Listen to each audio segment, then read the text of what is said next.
welcome to the show. I'm Eric Murphy, and I have with me today my co-host, Tori Williams Douglas. Hey, Tori. Doing good. Hey, everybody. It is March 9th, 2025. This is Skeptic Generation, and we need to talk. Tori, I'm so glad that you're here. I know that we've told people that the second Sunday of every month is going to be an episode with Secular Rarity, but Secular Rarity had a personal issue come up, and I reached out to you when we found out yesterday, and you were so gracious to come and join, and I sincerely appreciate it. And if there's if there is a time to like put a little bit more focus on everything going on, I feel like having you on is like really, really good, because like week to week, it feels like we're watching like a soap opera that is totally unrealistic. I set the topic, just to kind of start things off as, is this the worst it's ever been? And this doesn't need to be our primary focus. As always, this is a call-in show for those people watching. If you want to call in, let me put the phone number up there. The phone number is 412-SKEPGEN. That's 412-753-7436. Or you can go to tiny.cc/SKEPGEN. That's tiny.cc/SKEPGEN. Our call screener is ready to talk to you. And I think it's going to be an interesting show because it's daylight savings, and I don't think everybody remembered. So we're gonna roll with this. So like, I know that I can lead in with a bunch of stuff, but I'd love to get your like overall take. Is this the worst it's ever been? And by worst, like how do we contextualize it even?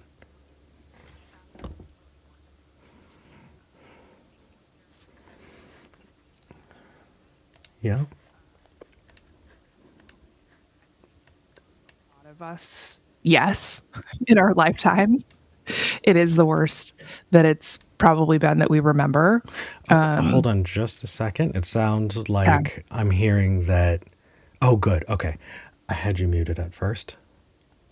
Oh, no. And I didn't want anybody to miss out. So I sincerely apologize.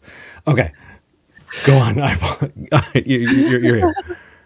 I think this is the worst it's been for a lot of us that we can consciously remember, right? And I think that's why it feels so bad, is because we were used to things trending up. I think if you, especially like if you were born in the 80s, maybe into the 90s, things have been trending up pretty hard. Like not perfectly, obviously, because the economy, and we've had multiple once in a lifetime, once in a generation economic setbacks. Yeah. Now it's at least once a decade. Yeah, exactly. Yeah. They've moved up, much like climate change. They're more frequent now. Yeah. And so I think that we still kind of had hope in all of that, and a lot of us did. And so I think that it feels more painful now because of our lens and perspective on it. I guess I'm speaking overwhelmingly for US-based millennials. Oh, absolutely. And so this is like because that's my perspective. But it feels real bad. I think not just millennials, but Gen X as well. Like I you know what it makes me think of?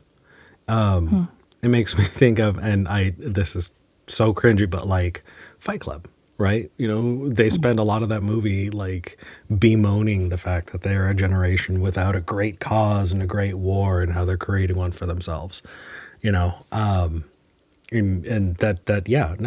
think that definitely makes sense. But I guess we have our big thing now, right? Like, I feel like this is the big thing. Yeah. That and, global pandemic. But okay, so rise of fascism. There's many things. So is it just like this generation and what? Gen X, and is it in living memory? Like, how far back do we need to go to find comparable times to this if this isn't the worst? Man, That I don't really know, right? Because we are in a strange place. So the dates that I think about personally as a Black person, I think a lot about Brown versus Board of Education, which was 1954, the year my dad was born. And something I think about as someone who was like socialized female is the I can't remember exactly the name of the bill, but there was a bill that was passed in 1974 that allowed women to get lines of credit from the bank without a male family member co-signing for them. That you could just, of your own volition, go to the bank and get a line of credit.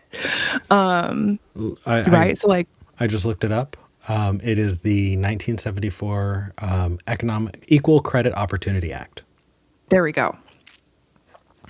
And, you know, I was taught actually in my history books, at least, like Brown versus Board of Education was mentioned.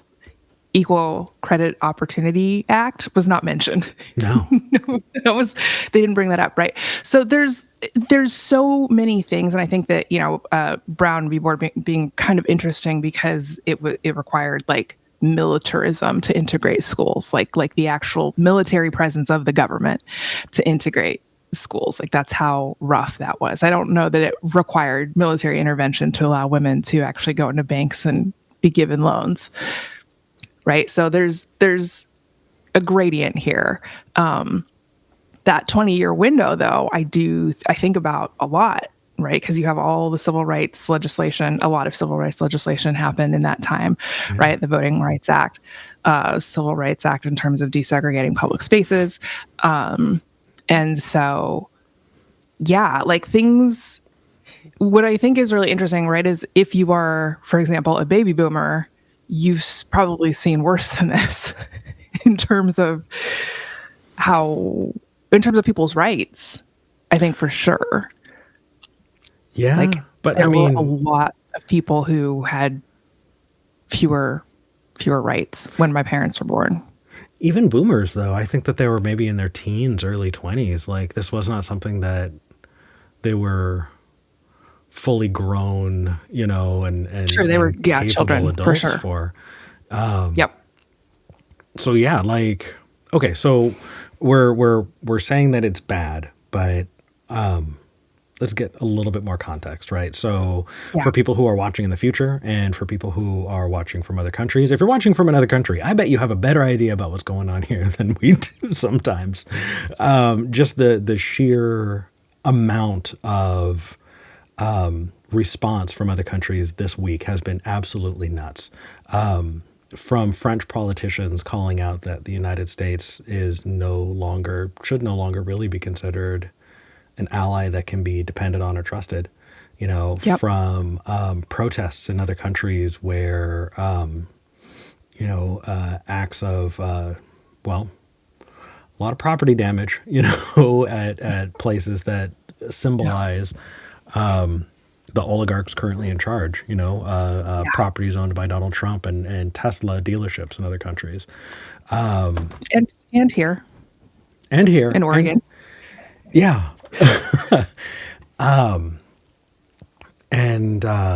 I like all of this is in response to what appears to be a half-baked, childish, not clear understanding of tariffs and placing tariffs on the United States' closest allies and officially like completely souring the relationships between us and other countries that we have been really good with for a really, really, really long time. Yeah. And so I was reading this morning that I apologize, the cat. I was reading this morning that the end of so one of the big ones was retaliatory tariffs against Canada. And so you had the United States put tariffs on goods from Canada. Canada retaliated and increased tariffs. Trump backed down on Thursday, saying, never mind, we're not going to do it, or we're going to at least put a hold on that. And then Friday, announcing that the United States is going to put a 250% tariff on certain goods coming in from Canada. Canadians have responded by pulling American goods off of shelves all over the country. Like, that's not good. You know, relationships in Mexico as well are just really like, so we're talking about economic unrest for sure. Federal facilities, specifically, it feels like all of the watchdog groups, every group that is meant to actually protect consumers and employees from employers, and from, gouging and market manipulation, have been getting defanged every single week. And the impact has been pretty immediate, with reports of people being, terminated for what should be not legal reasons all over the country. You have just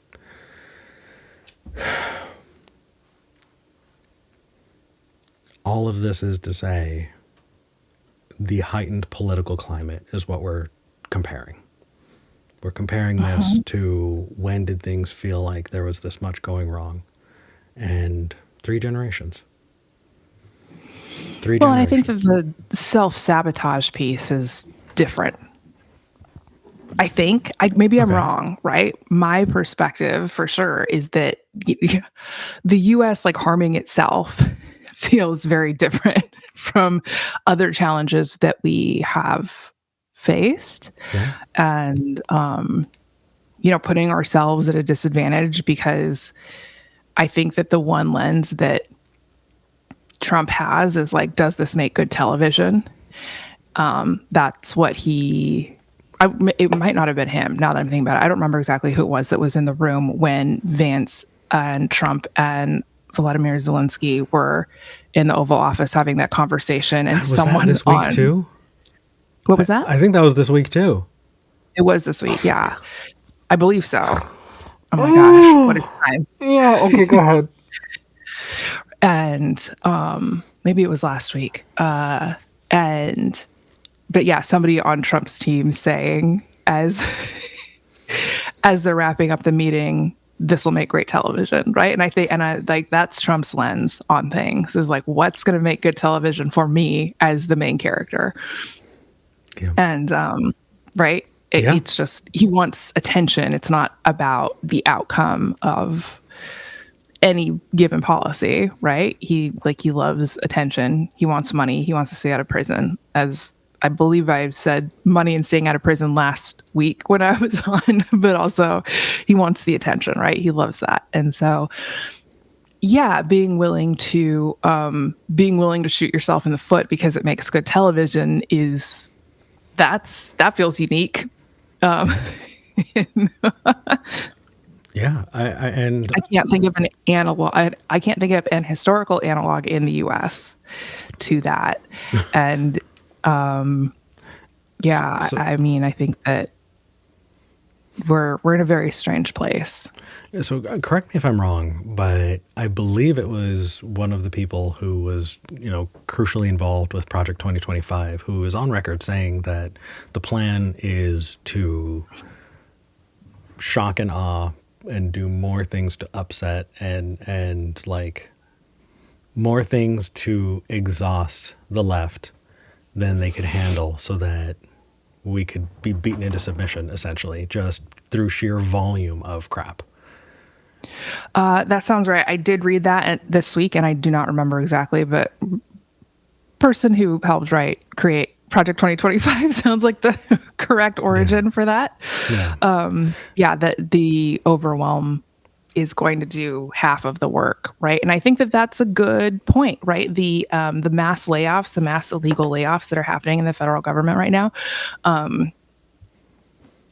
excellent example of that. I don't think that they actually have some sort of ideological I think Musk has like an ideological opposition to USAID, right? I heard somebody say, I wish I could remember who this was, that Elon Musk isn't a white nationalist, he's a white globalist, and that he wants white countries to succeed and he wants black and brown countries to fail. And Damn. and so I think that like he does actually have an ideological opposition to USAID, even though it's less than 1% of the budget, and he's not going, you know, even if he got 1% of the budget, who knows what would happen. But I think the point of most of these shutdowns, layoffs, closures, rehirings isn't because they're ideologically opposed to a lot of these departments. It's that the chaos and putting everybody into scramble mode and figuring out, okay, we're going to rehire you. Just kidding. Come back and do your job poorly now because you're terrified that you're going to be laid off again. Yeah. I think that the chaos is actually the ideological goal here. And so the question is then, how do we prevent ourselves from sheer exhaustion? I feel like there is a very good understanding of how the left reacts. And that is that there's a news cycle that will run around like it's the end of the world for not end of the world things, which has now kind of numbed us to escalating things. And the playbook isn't changing. And on top of that, you have the response that, liberal, politicians had during the Trump. It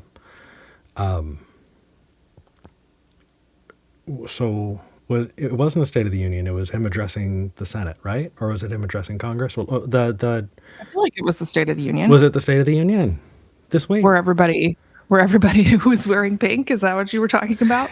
Yeah, that like a bunch of people decided that they were going to wear pink and that was going to be their protest. Number one, okay. Even if a bunch of people wore pink to signify their displeasure, fuck you. That is not nowhere near enough. What the hell do they think they're doing? We're going to wear pink. Isn't that great? No, fuck off. That's not helping anybody. Number two, they're so disorganized. Not everyone showed up wearing pink. A whole other group showed up wearing black. A whole lot, like, what a disorganized shit show.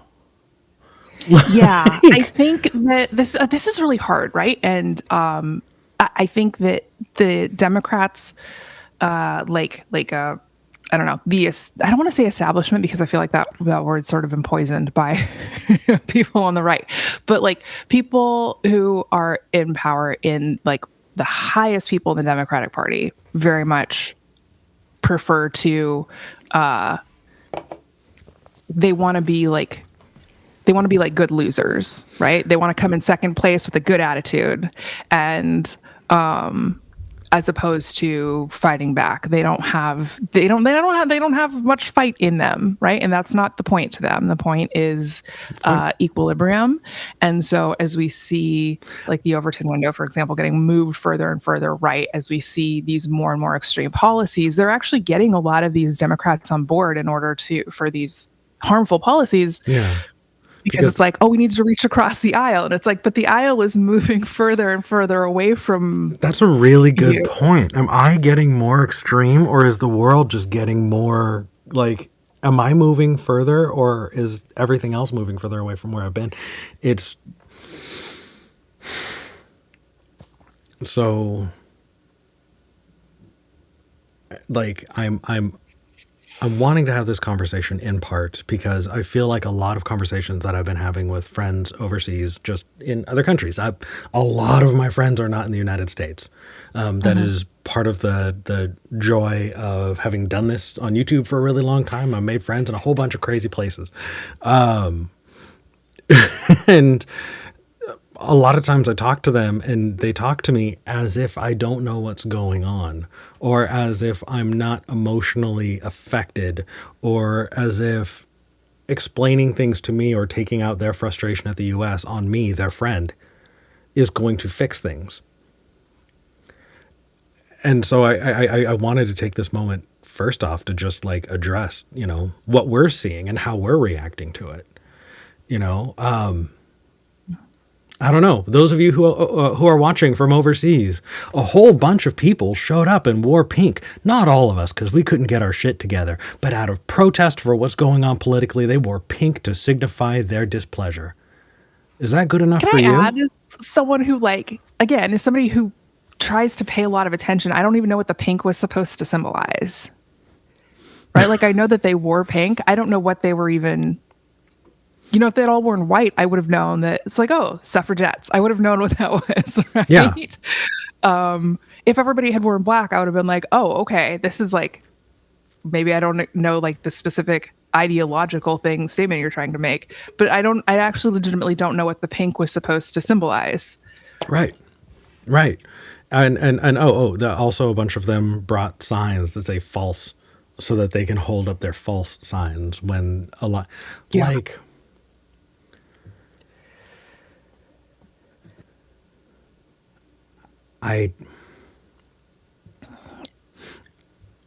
Was there a time when people, I'm having trouble really getting why more isn't being done everywhere. It feels like there's a level of apathy, and I did want to push back as well. I don't think it's equilibrium that's the goal. I think it's looking good. I think it's personal image. Yeah, decorum. Yeah. I guess I consider those kind of to be the same. Okay. thing. Okay. I didn't understand. Okay, got it. Sure. I mean, we can use whatever language we want to. I think you're right that it's looking good, decorum. Again, I think it's like we want to be team sport. We're going to put in a good faith effort regardless of what's going on. And I completely agree with you. I guess I wonder when you're asking this question, why isn't more being done? Are you talking about with people who are elected officials? Are you talking about, protests on the ground? Are you talking about more people getting involved in local politics? All of the above? Yes. I think that the fact that people aren't enacting civil disobedience, the fact that people aren't making themselves heard and seen because they're making themselves a nuisance, the fact that we are not recalling elected representatives who should be fighting against this and are instead patting themselves on the back for wearing pink. That's what it. I have a theory about this for just normal ass regular people on the ground. And I think that it is the first Trump presidency combined with the pandemic. Okay. I think people were really maxed out, did not recover well while Biden was in office because, the pandemic is still happening. Lots of different reasons. And I think that a lot of people who had energy to oppose Trump in 2017 or 2018 are just really maxed out now. Something that I think is really fascinating is because the pandemic, air quotes, didn't happen for the right. They're filling up town halls and screaming at their representatives who are on the same side of the political divide as them and are really upset. There was a New York Times piece that came out in the last couple of days about how it might not be the breaking of the entire federal government and Medicaid and Medicare and VA benefits and all of that takes Trump down, but the price of eggs and the fact that RFK is we're just going to let bird flu run through all the flocks. And don't get me started on the measles epidemic that happened this week. That happened this week too. Well, that's been going on for a couple of weeks. Oh, has it? Yeah. It has. Okay. And Texas is now running low on, I should say. I don't know if they've run out. Texas is running low on MMR vaccines because there has been a huge uptick in people getting vaccinated, which I think is a good thing. Personally, better late than never. I'm sure. Yes, absolutely. But yeah, I think that I think the one thing that the oligarch billionaires don't seem to understand is what happens when there's no food left. What happens to them? What happens to the oligarch billionaires when there's no food? They don't know that, apparently. I'm like, you could keep people just appeased and lethargic and still have your oligarch billionaire money. And even that is like not enough for them. And so, yeah. Anyway. No. I got you. I think that what I'm coming against is continuously realizing that the education system has failed me. History class has failed me in a lot of ways. And I think that we were failed by our educators when we were told that, if we want to make change in the world, we should do what Gandhi did and we should do what MLK did. And that is to gently protest, make sure you got your permits, and turn the other cheek. And we've been doing that really well, haven't we? We've been doing that really, really well. It feels like we've been doing that almost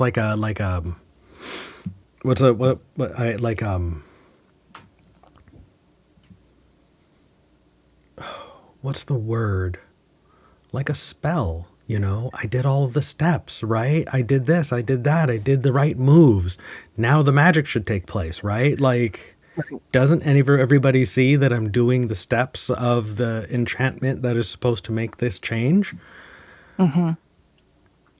And there's so much more that went into making change. And I feel like part of this context is we look at, boomers in their teens, early 20s, and the time that we were describing earlier. I think that they had a better idea of what to do. I think they had more recent examples of how to protest. And they'd seen a lot of it. Yeah. Like that was what was on the news at night. Every day. So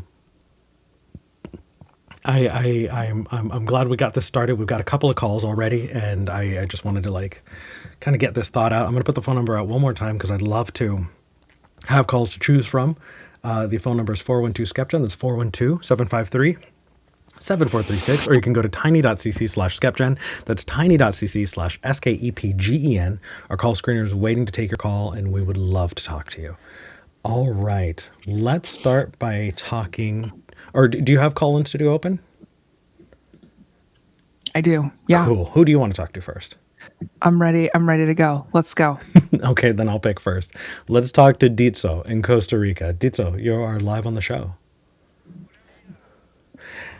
Hey. How's it going?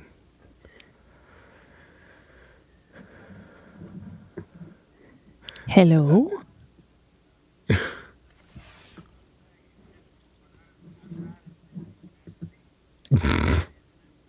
I can't quite hear what's being said. Sorry. No it's worries. Really, really quiet. Let me bump your volume up just a little bit, Ditso. You are coming in a little bit low.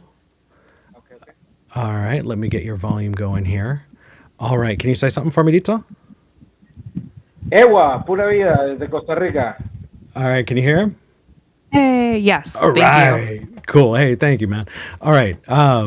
So I asked how he's doing, and Diesel said, well, I'm doing better than somebody without a leg, I guess, and probably better than you guys in the States. But that's not true. It feels like you guys have even less say. Like, what's your opinion on things? You are calling, it says in the notes that you're a geopolitical analyst, and holy fuck, please talk to us. What's you going and I on? had talked once before, a few while back. I've been following you. I really like the work that you do. And Tori, I just learned from you. I was checking your webpage, I do want to applaud you on the work that you do. But here we go. Let me give you a concise point of perspective.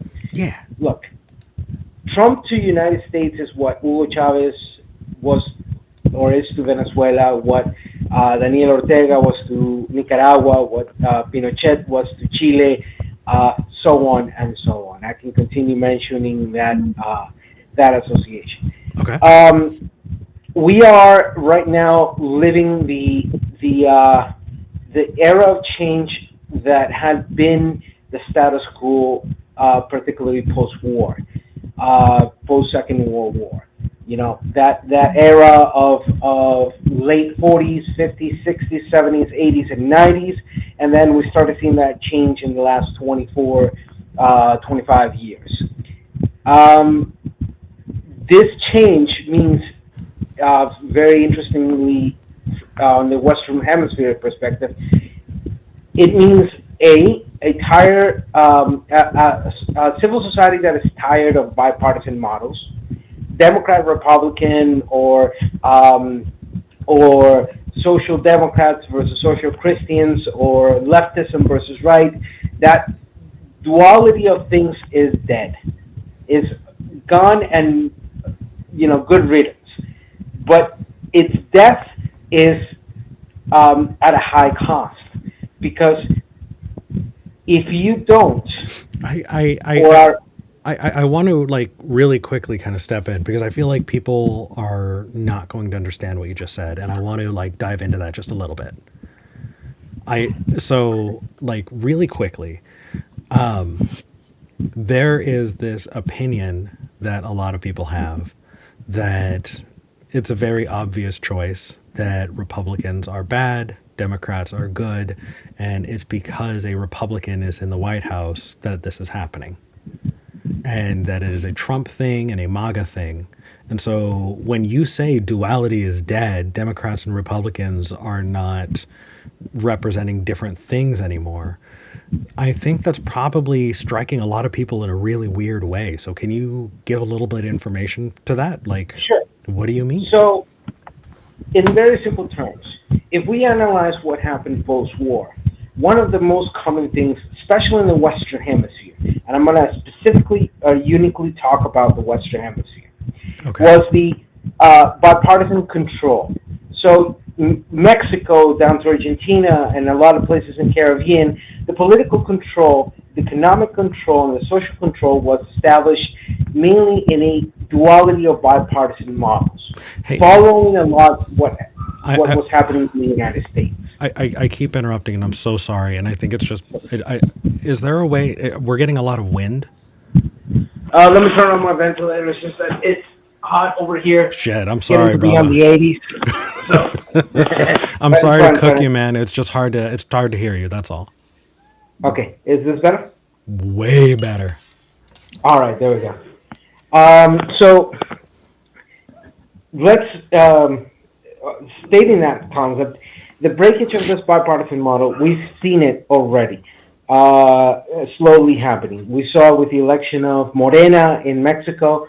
We saw it with the breakage of the bipartisan model in Venezuela, with the election of Hugo Chavez and the establishment of that dictatorship that has been ongoing for 25 years. We saw it here in my own country, on my my other country, Costa Rica, because I'm half Venezuelan, half Tico, with the breakage of the bipartisan model when Partido Citizen Action won the elections, and that was the third party that came out and gained two. Out of the last three presidencies, the two were the PAC or PAC political party. We've seen it over and over and over again, at least in the last 30 years. So with that breakage, so those are two party systems that were not able to stop dictatorship from happening. Is that like, I just want to be like, I'm sure. Gonna get a lot of people who are reaching out who are saying, if we had just got Kamala, we wouldn't be here right now. So let me put it very simple. Yeah. When bipartisan models break, there are two typical routes that happen. Either a monoparty system is established and a dictatorship is established, or a multi-party system then opens up. And we've seen both things happening in Latin America. Okay. So the example of Venezuela, a monoparty control, and the reality of Mexico, a multi-party system opening it up. So we've seen both things happening. Okay. So is it the fact that neither establishment Republicans nor the Democratic Party seem to be able to stop this MAGA stuff? Is that what is causing you to believe that it is a failure of the two party system? Um, well, I normally never believe in anything. I base myself on facts. But yes, Yeah. we are seeing what's happening in the United States has actually already been happening throughout Latin America. And one thing that is got to be clear in a matters of the Western Hemisphere is that if the United States sneezes, Latin America gets a cold. But if Latin America sneezes, United States gets COVID. The effect, Wow. the effects are not one directional; they're multi-directional. So when things happen in Latin America, they slowly creep into the political reality of the United States and vice versa. So if you look at how those things transform and impact real world events, you'll see that in the Western Hemisphere we're tied to each other. So in this sense, what is happening in the United States is clearly, in a very simple form, the complete and utter deterioration of the bipartisan model. The bipartisan model is no longer able to sustain itself, and the consequence of that is MAGA. Okay. I mean, what do you think, Dory? That's I'm It sounds like a good holds enough. up as far as I mean, I'm trying to think Yeah. through all of the implications of that, but like I can't Yeah. disagree at this point. I'm like trying to think of the implications of that. Like, you're not just talking about the bipartisan model in the United States. You're talking about the bipartisan model, period. And that seeing this in Latin America and then it just moving right into the United States is a sign of bipartisan models not working. And the assumption is if you're right, then that's just going to continue happening in all the other countries. We are seeing a massive shift in nationalist views in Canada, and we're seeing a big nationalist shift in across Europe. So I think you're probably not wrong. So what do we do? So here's the interesting part. Yeah. Let me give you a very concise perspective. Okay. This is consequence of the last 200, 250 years of our era of independence in the Western Hemisphere. This consequence derives also from the series of events and the accommodation of what has been the era of the establishment of constitutional republics Okay. based on secularism, shying away from any form of religion or any imposition of religion, but as well as shying away from the imposition of deterministic ideologies.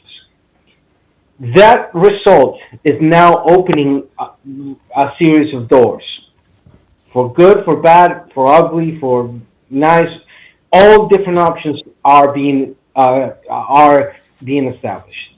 So to give you an example, I came out in Costa Rica on about 15 years ago. Okay.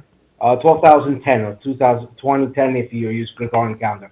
I don't use Gregorian, I use Holstein calendar. So if you hear me say 12,024, I'm referring to the year 2024. I just had 10,000 years more.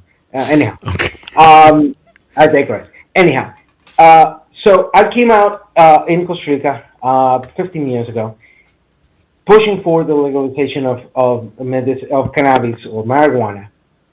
And I was one of the first persons here to talk about the failure of the war on drugs in my country, following the example that had already been happening in Mexico, Colombia, etc.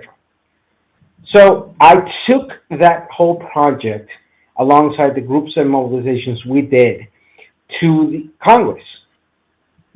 And after three presidencies, the presidency of Laura Chinchilla, who was the first woman president here in Costa Rica, then the two presidencies of that change of the bipartisan model, Luis Guillermo Solís and then Carlos Alvarado, and in the Congresses of those accompanying those administrations, I was able to push for the legalization.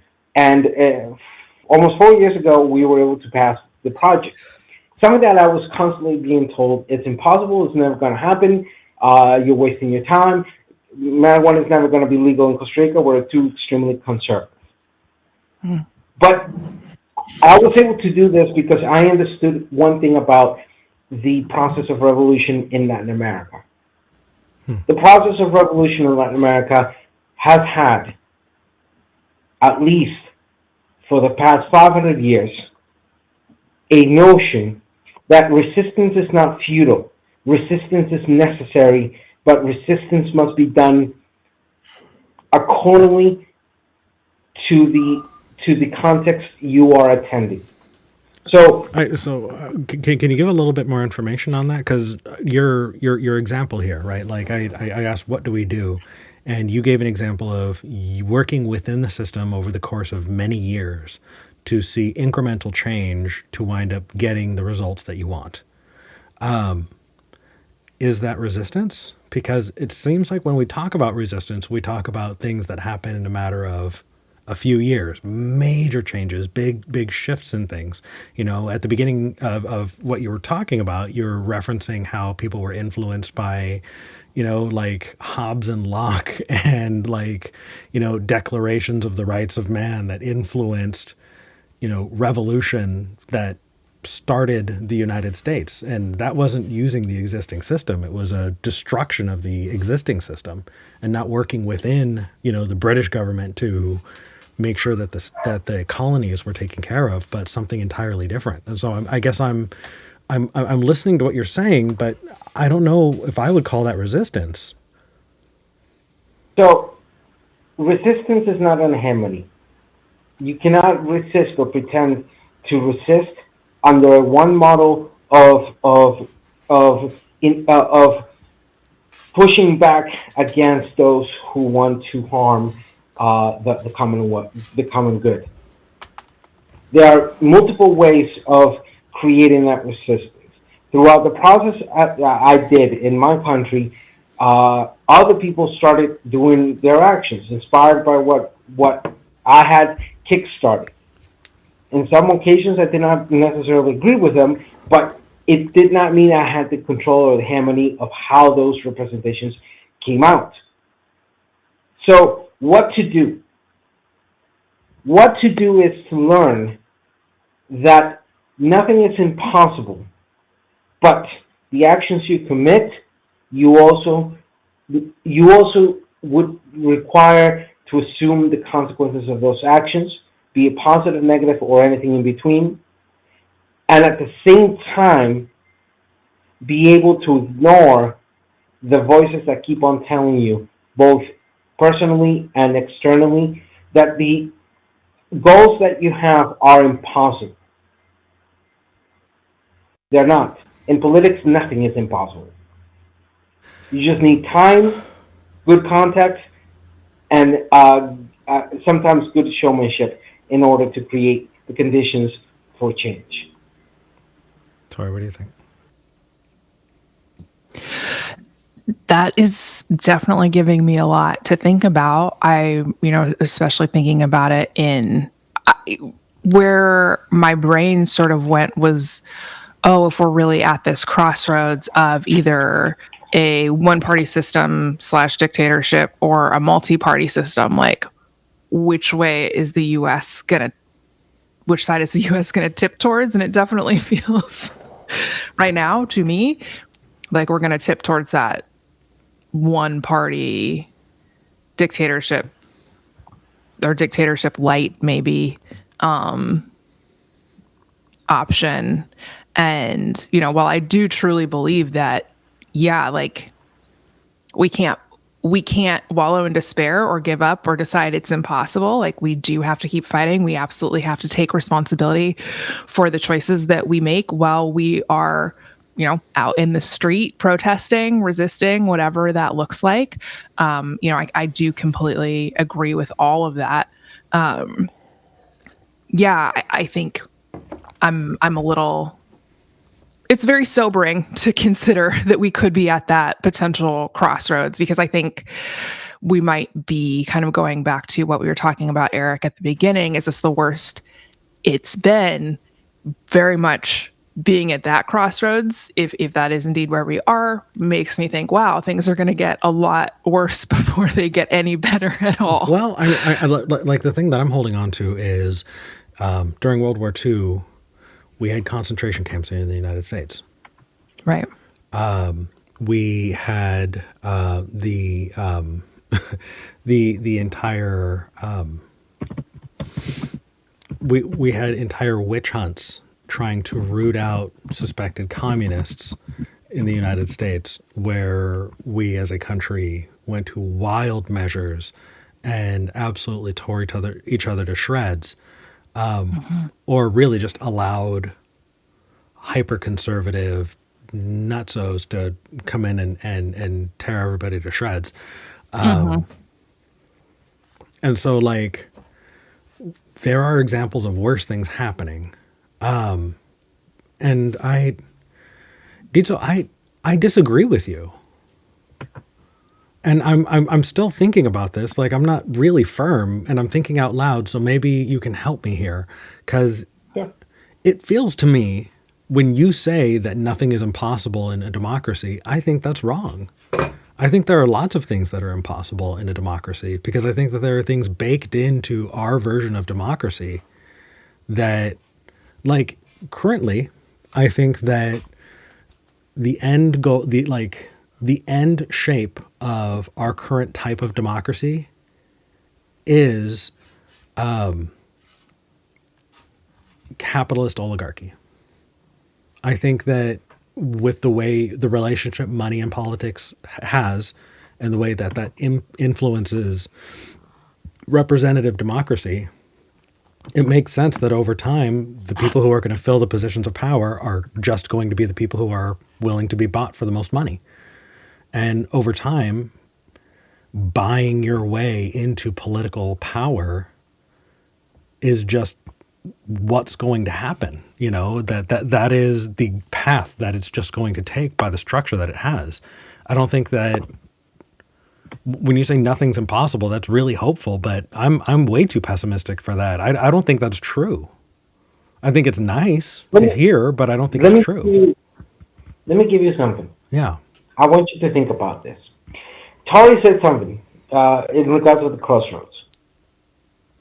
I'm going to take that and I'm going to triple that bet.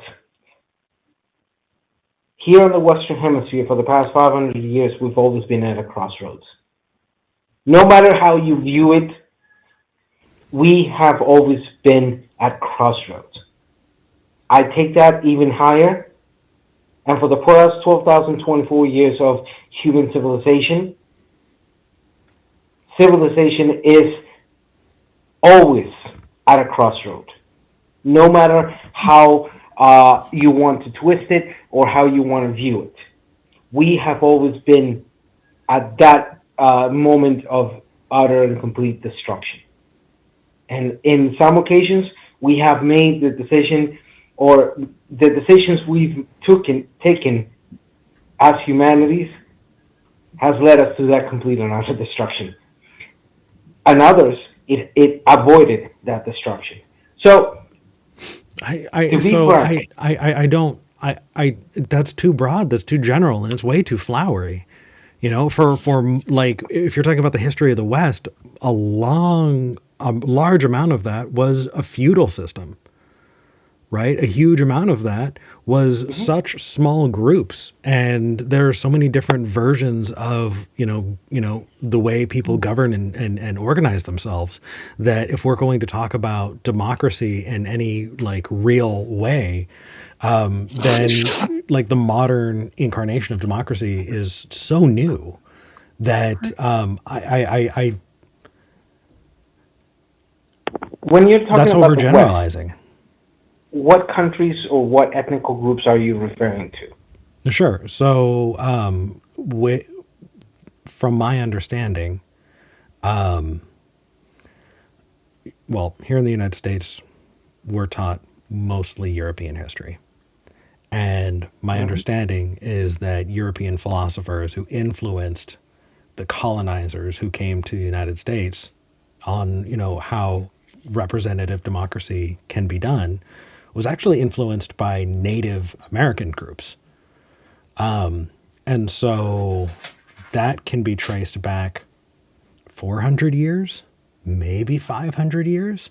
They were practicing it for longer, but our like written records that we still have that we can actually trace back and learn and read about it don't go back that far.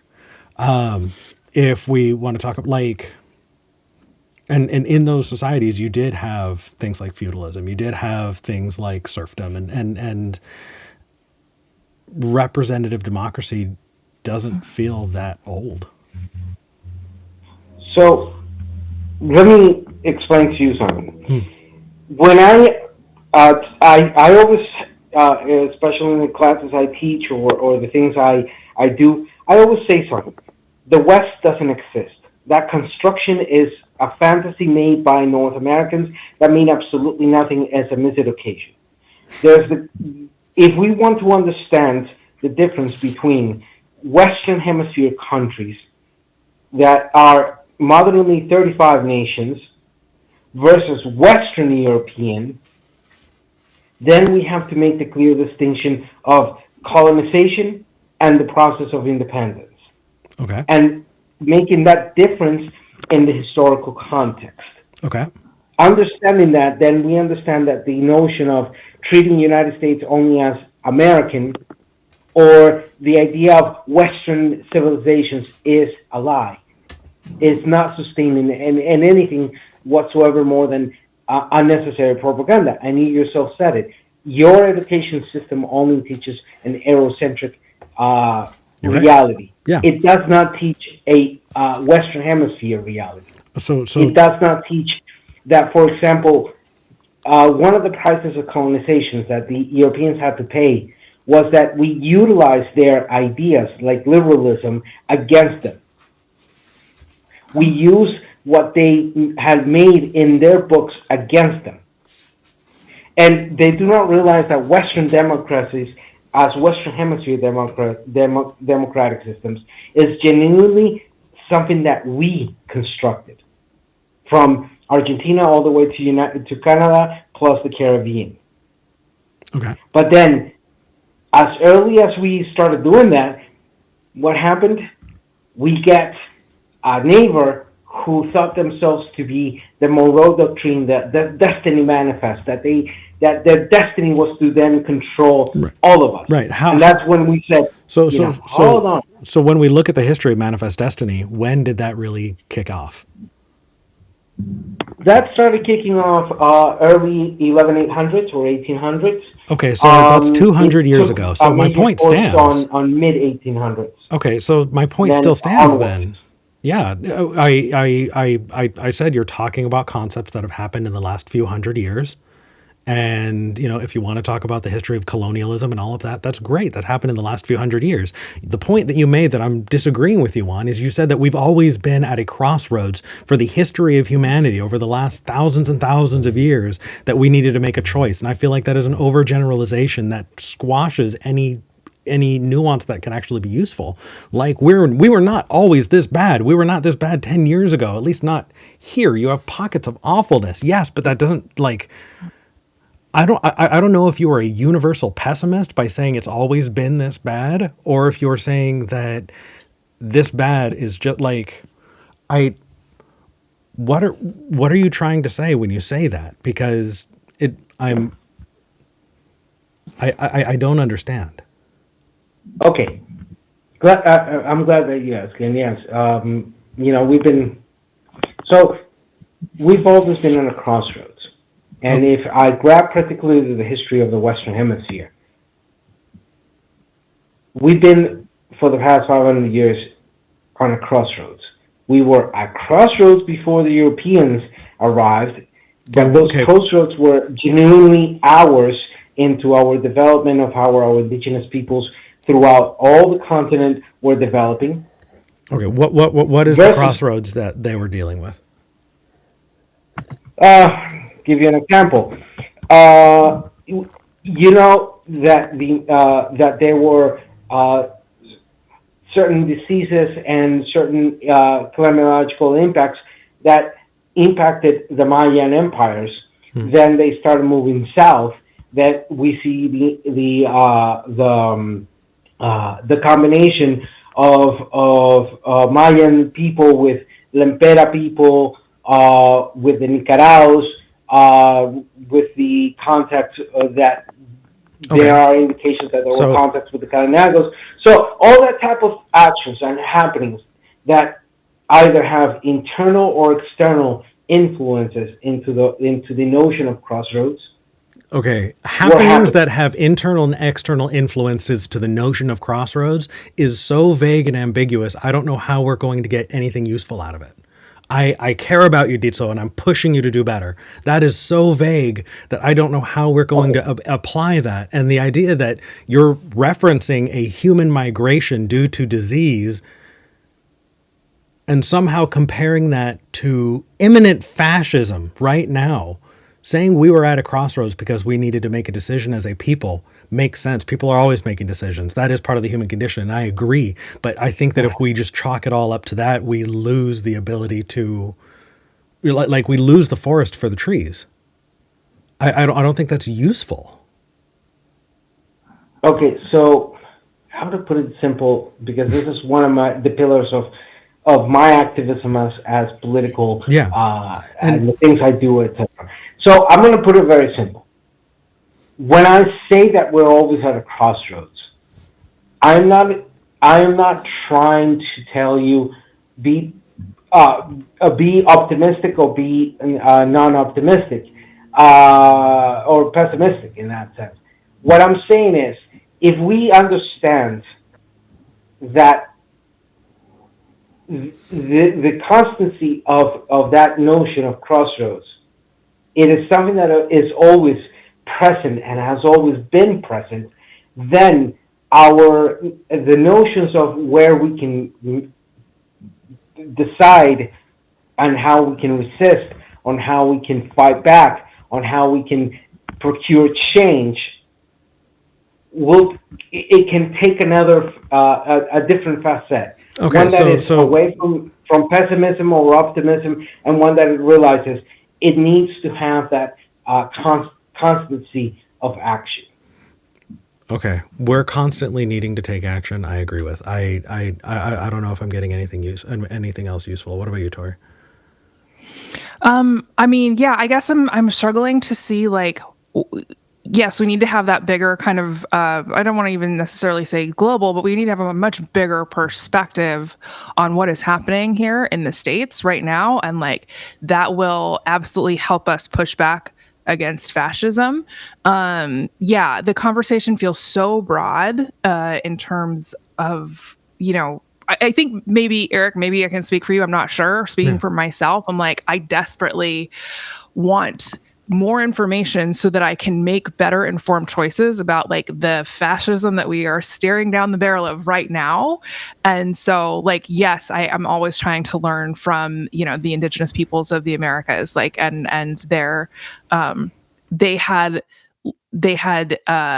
I guess lenses and frameworks that are so antithetical to the like capitalist kind of oligarchy that we are currently living under, and that to me is incredibly inspiring.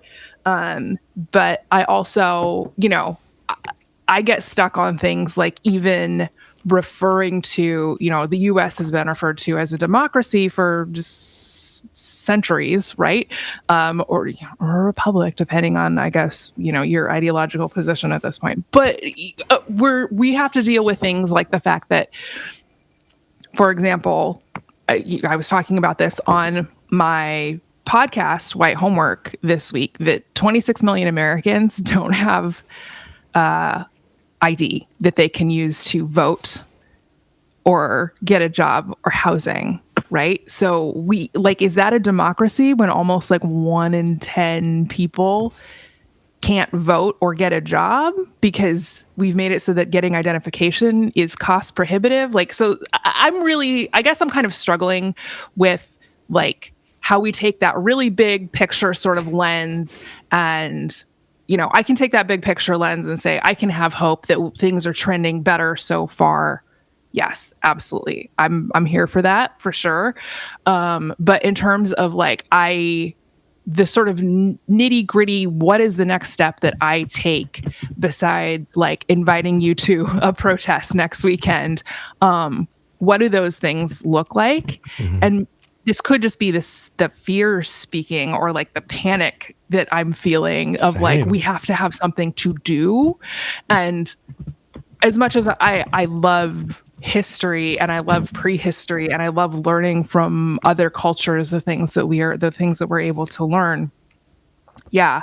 This feels so broad, and it's so easy to get lost in any corner of the last 12,000 years or 500 years or 200 years even. I just want to add to that. Yeah. Like if we're going to be looking at humans making choices, humans have made choices. That's not helping me. Humans make choices. I get that. I don't need to, you know, so I want to look at the specifics of it, right? So the example that you gave was a mass human migration. Cool. If we are experiencing a mass human migration, knowing that that has happened before, cool.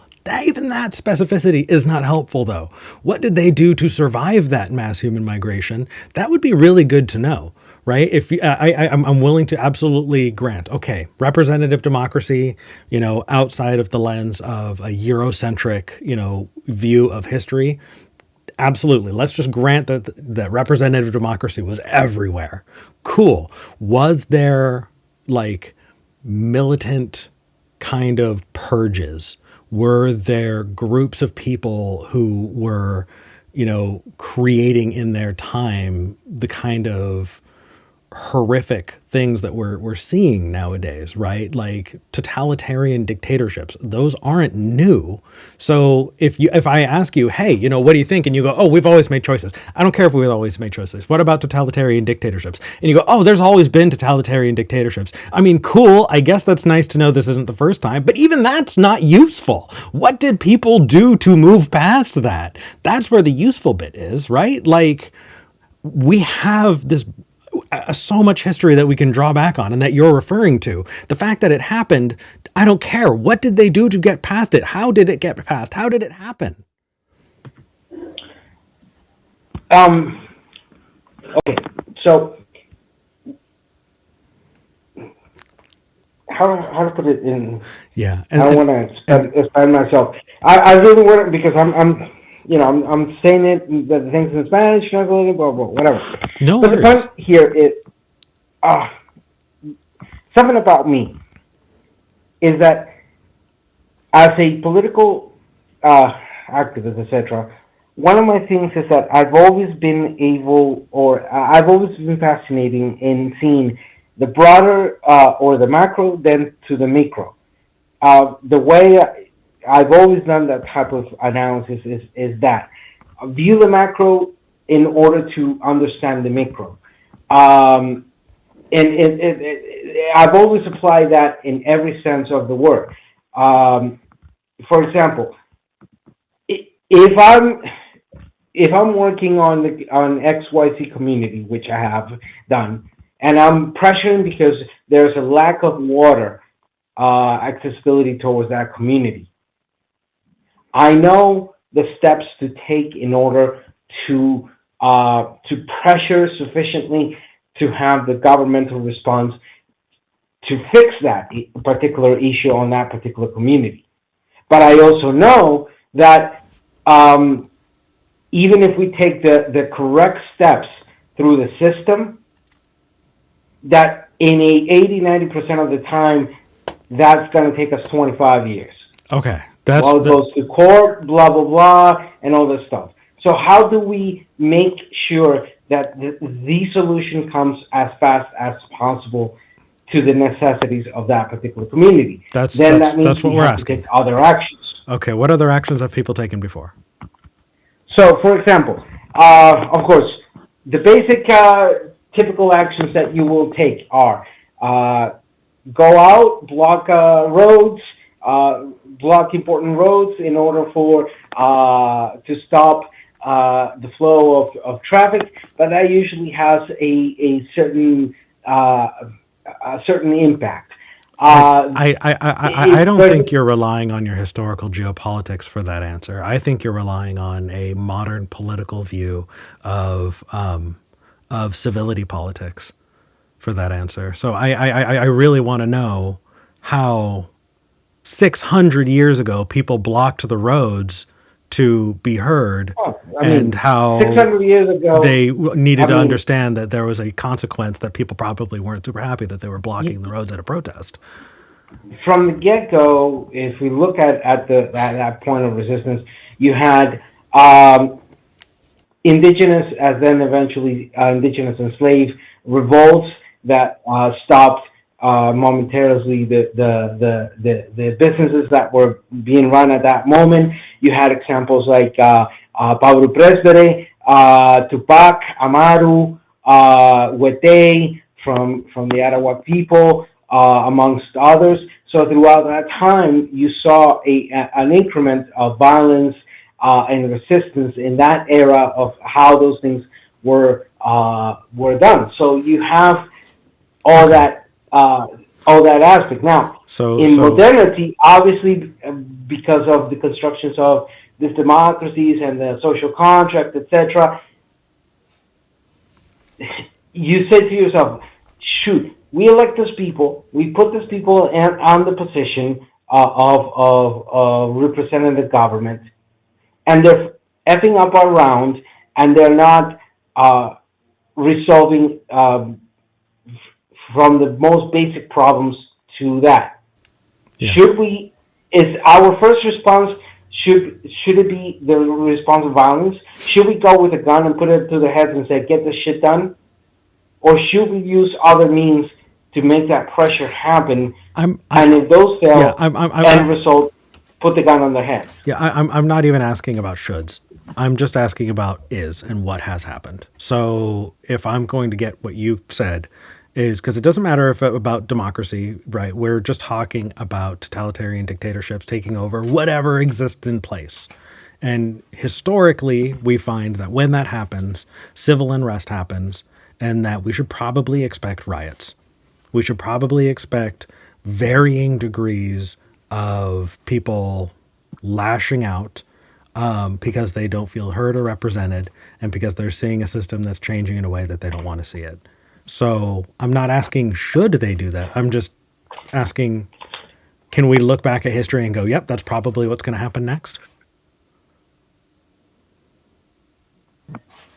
At this stage of things, where after the era of independence and establishment of democracies, etc., one thing we've learned is that things like the FARC coming out and saying, we're going to rebel against the government. 60 years afterwards, look what has that happened. I'm not asking. I'm not asking should you or how effective is it. I'm just asking what should we expect. You're talking to two people who are scared and wondering what's going to happen next week. Like what? Yeah. Like what to? what to expect is those who decide to resist using those methods of violence versus those who choose to resist, thinking or in a hopeful sense that if you use the system to fight against those who are trying to destroy the system, may be able to do so. So normally you'll have those two coming out, and I'm talking in most recent time frames, particularly if we look at the last 80 years. Okay. That has been the typical constant response of how those two things. Yeah, that sounds. There are other ways that you could start playing with those two notions, like I know how to direct your violence without hurting other ones, without setting car bombs that it's going to blow up somebody else, or things like that. Yeah, and I'm definitely understanding that we're wanting to direct people towards not harming others and not harming themselves, and I entirely agree. And I think that I'm just trying to wrap my head around and prepare for what's next. Ditso, I know we've been on this call for a while, and I've kind of been dominating your time, so I want to make sure Tori's got some time with you, and then we're probably going to move on. Tori, is there anything you wanted to engage with Ditso on? I mean, I really appreciated this conversation. So thank you, Ditso, for your time. It was great to talk to you, and I appreciate your expertise. So yeah, thank you. And I appreciate you being patient while I lashed out at you. I hope you know that it's not you personally. It's me being scared and frustrated and feeling helpless in this current situation. And it's nothing about you. And to the both of you, thank you for having me. Thank you for listening. And as somebody who has been fighting a long time with the issues that happen in Venezuela, with drug policy reform, this may sound cheesy. And somebody who his enemies and the ones that don't want change have tried to kill him twice. Actually, no, they were his allies. Those were Republicans who tried to kill him twice. Don't try to don't give in to fear. Do not, by any means, think that this is the end. And my best personal advice I can give you is, look, do what you can with the people that you can. That's fair. Eventually, you'll be able to get things done. That's all I can tell you. Hold on, it's going to be a bumpy ride. That's all I can tell you. Hey, thank you, compa. I appreciate you. thank you. Pura vida, compa. Se me la cuidan. Hasta. All right. Yeah, what's frustrating is I think that Ditso has a lot more to add. And I think that Ditso is walking around and trying to be very careful around talking about what happens when shit like this happens. Mm-hmm. Because you don't want to be seen as inflaming dangerous rhetoric. Yeah. And also, I think that if you're talking about history and you're talking about where people have been and where we've gone and what has happened, I don't want to repeat history. Like, I don't want to repeat social Darwinism. I don't want to repeat slavery. So I'm not looking at history as an ought. I'm just trying to look at it to learn what is and have an idea of what might be coming next. Yeah, absolutely. Okay. Speaking of tariffs, we have a Canadian who thinks that Trump's tariffs are a good thing. So let's hear from John in Canada. Tori Douglas, how are you? Hi, John. Doing well. How are you? I'm doing well. Excellent. I just want to ask you a question, Tori. Who's on your shirt? Oh, it's Whitney Houston. Oh, it's a Whitney Houston concert T-shirt. What did you say? I didn't hear the last part. It's a Whitney Houston concert T-shirt that I got at Target before we were boycotting Target.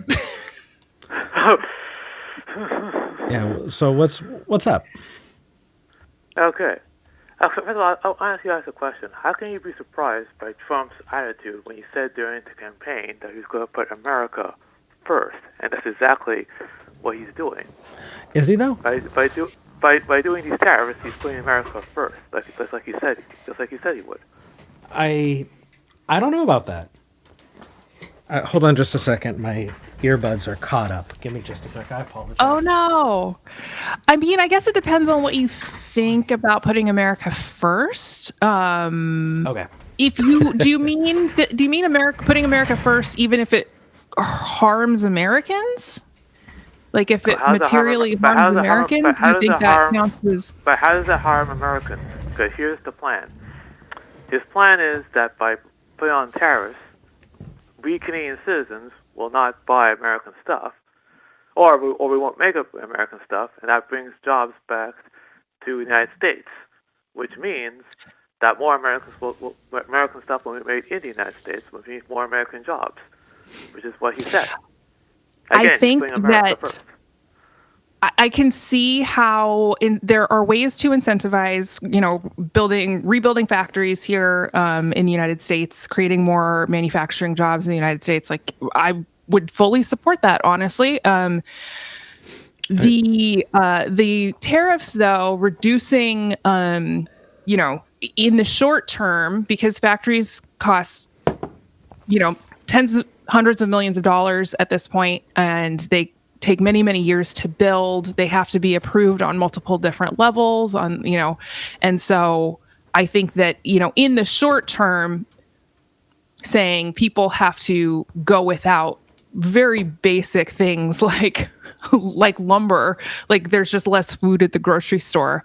I think that, when we're talking about the short term, there are ways to incentivize companies, business owners to build factories here in the United States that don't require Americans to go without basic necessities for 4 or 5 years while these factories get built. Does that seem fair? How does the American go without stuff? Because you're the most affluent country in the world. How can that possibly happen? Sure, but we import a lot of things from other countries. That's part of the affluence. And so if you can't import things to your country, if there are, no bananas, and obviously we're currently experiencing a lot of bird flu here in the United States, which means there's not very many eggs. We could see not any chicken in the grocery, like just real basic things that the average American expects when they go into the grocery store that they're going to be able to get bananas, eggs, and chicken, right? And so if you go to the grocery store and things that you buy every week are suddenly gone, you're going without those things. Yeah, most people aren't going to be happy with that. And it doesn't seem like a fair trade-off that a factory that might get built in 4 or 5 years that you may or may not have the skill set to even get a job at is a fair trade-off for these really basic things that we depend on a weekly, daily basis. Okay, Tori, do you play chess? Yeah, chess? Sure. I love chess. Okay. So in chess, when you make a move, you just don't make a move just for the immediate gain. You think 3, 4, even 5 steps ahead. Sometimes you even have to sacrifice a pawn to win the game ultimately. Right. But I'm saying we can incentivize people to get these factories built. Biden was getting factories built without the tariffs, right? And you can look this up. How would one do that? How would one do that? Oh, the U.S. has the capacity, as you said. We're a very affluent nation. We have the capacity to build factories. That's not the issue at all. We can do those things. I want the exact solution. The exact solution? I want the Usually the exact solution is that there's tax breaks to the companies who are building factories. That's what we've been using in the past several decades, I would say. Tax breaks? What are you talking about? So we don't charge those companies taxes, or we lower their taxes temporarily so that they can build the factories. And so that's the incentive, not making Americans go without food. and through subsidies. So, if the United States wants farmers to make more corn, but people who are farming corn, or farmers are like, but I can make more money raising this other crop. Then what the United States has done in the past is gone, okay, whatever you would like, we'll pay the difference so that you can make the crop that we want you to make. Right. So they've influenced it that way. But I think Tori made a point there that I don't know if you latched onto, John, and I really want to explore it a little bit.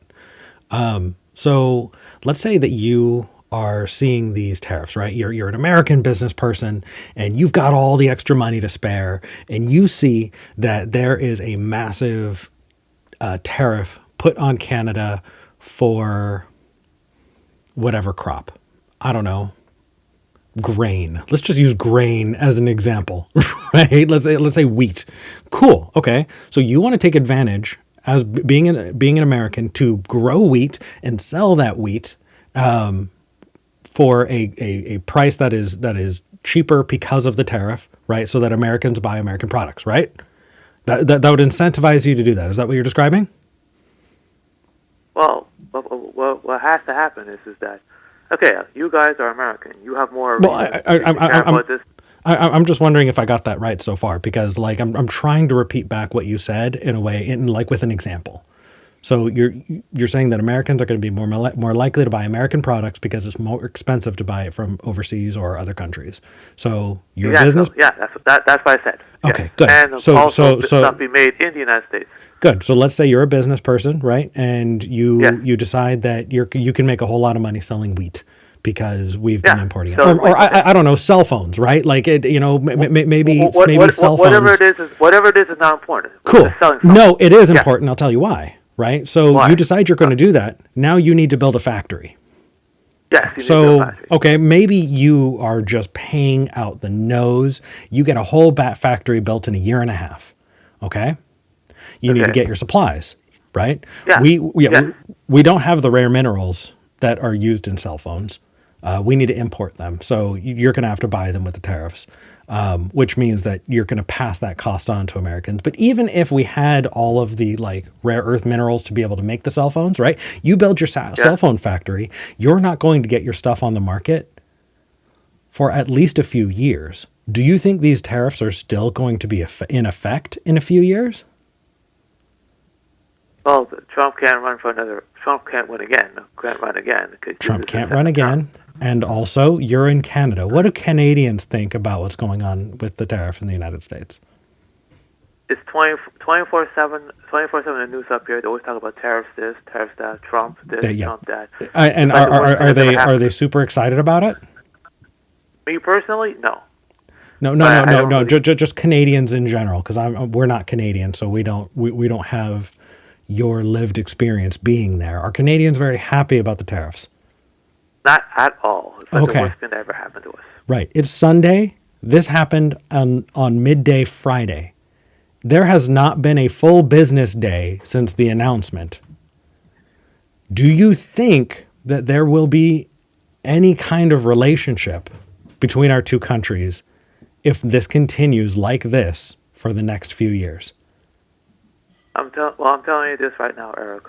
Our Prime Minister, Mr. Trudeau, he's done. He's out the door. Yeah, he's stepping down. Sure it's going to be. Yeah, so I'm pretty sure it's going to be Mr. Poilievre. He's conservative, and he and Trump together. If he gets when he gets into power, he and Trump, they're going to be best buddies. I'm saying that right now. Really, you think so? I think a Canadian will be more likely to vote for somebody who will punch Trump in the face. I can't count on it. The Liberals are done. I think that Canada, from what I understand, is having a rise in nationalism. You have a lot of Canadians being very proud of being Canadians, who are talking about what they are doing and how they are awesome. And that's cool. I get that. And that is going to influence... You guys had a rise of nationalism just last year, and look at the result. Trump is in power. I know. There you go. Yeah. That's what happened. Yeah. Okay.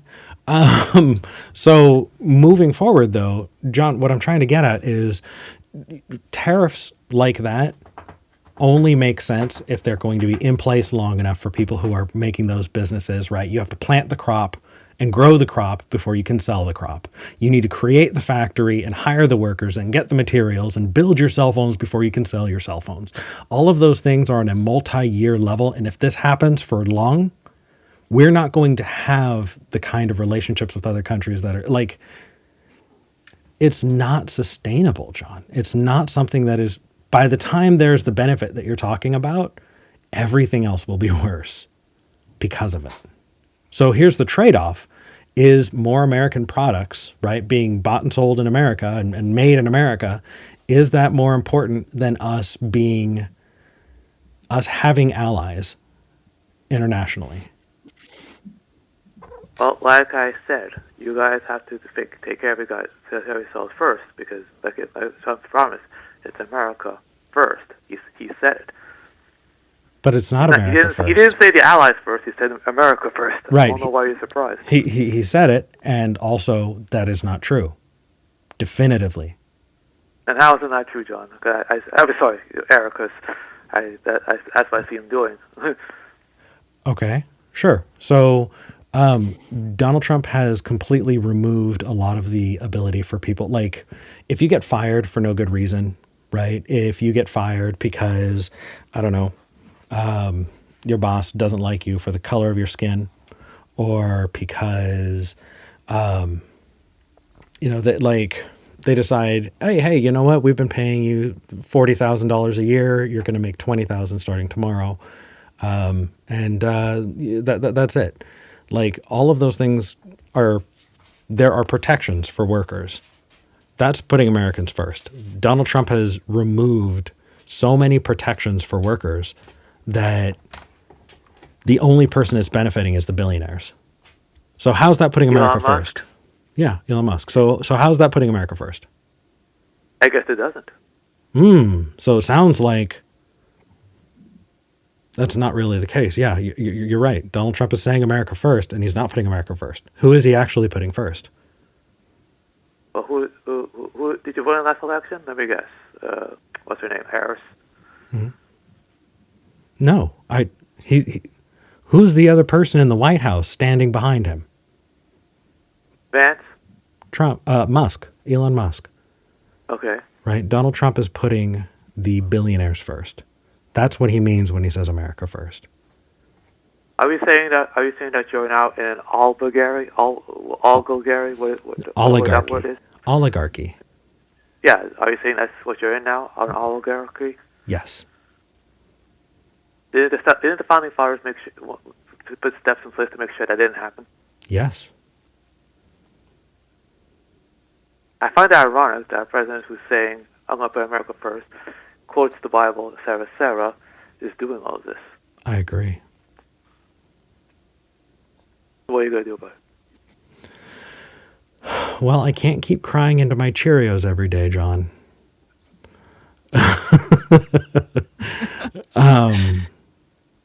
I appreciate that you have a very interesting way of bringing things up, because you sound like you have a really strong opinion, and then you listen and you believe us and you talk with us where we're at, and you shift very quickly in a way that I think is kind of disarming. But I've been leading the conversation. Tori, what are you thinking about all this? I don't even know what to think. I think that, yeah, if you're maybe putting America first in in a certain sense, where the wealthiest people in the US are getting wealthier, then you could still say, oh, technically I put America first. Look how many more billionaires we have, or something along those lines, right? I think it really depends on what the execution is, what tools we're using. Like I said, I strongly believe that we can, revitalize the American economy without engaging in, using punitive tools against Canada, because that actually makes us weaker. When our allies can't feel like they can't trust us, that's not putting America first. That's putting America in danger. Because now suddenly they're not incentivized to help us stay safe, because there's no more reciprocal relationship. right? There's no more mutual respect in that relationship.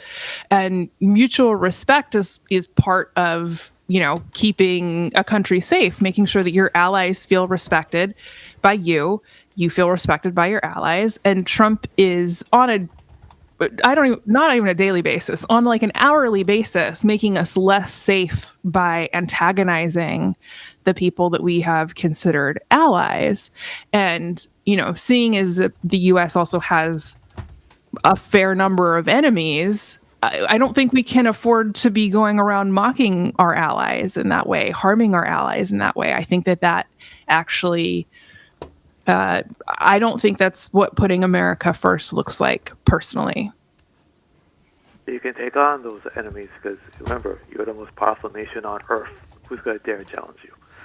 But that is not guaranteed. There has never been a most powerful nation on earth that stayed that way forever, right? We will eventually fall off the top of the pile. That's pretty much guaranteed. And, Great Britain, I think, even when I was a kid, my mom used to say the sun never sets on the British Empire, right? They were the most powerful empire on earth for a while. I think probably Portugal was also the most powerful empire on earth for a minute.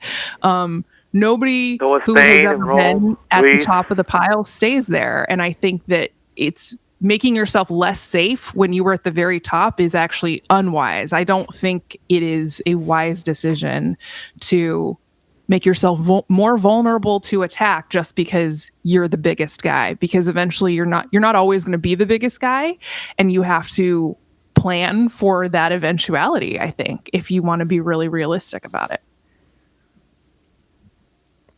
So if the United States can't guarantee her place here on Earth, then Trump's plan to expand Manifest Destiny and the American Empire out into the solar system and out into the universe seems pretty unrealistic. Yeah. And honestly, I don't even think it has to go that far. I think it's just he wants to make him and his friends richer than they could possibly imagine, and he's willing to sell out America for it. So his loyalties are with the rich people. Yeah.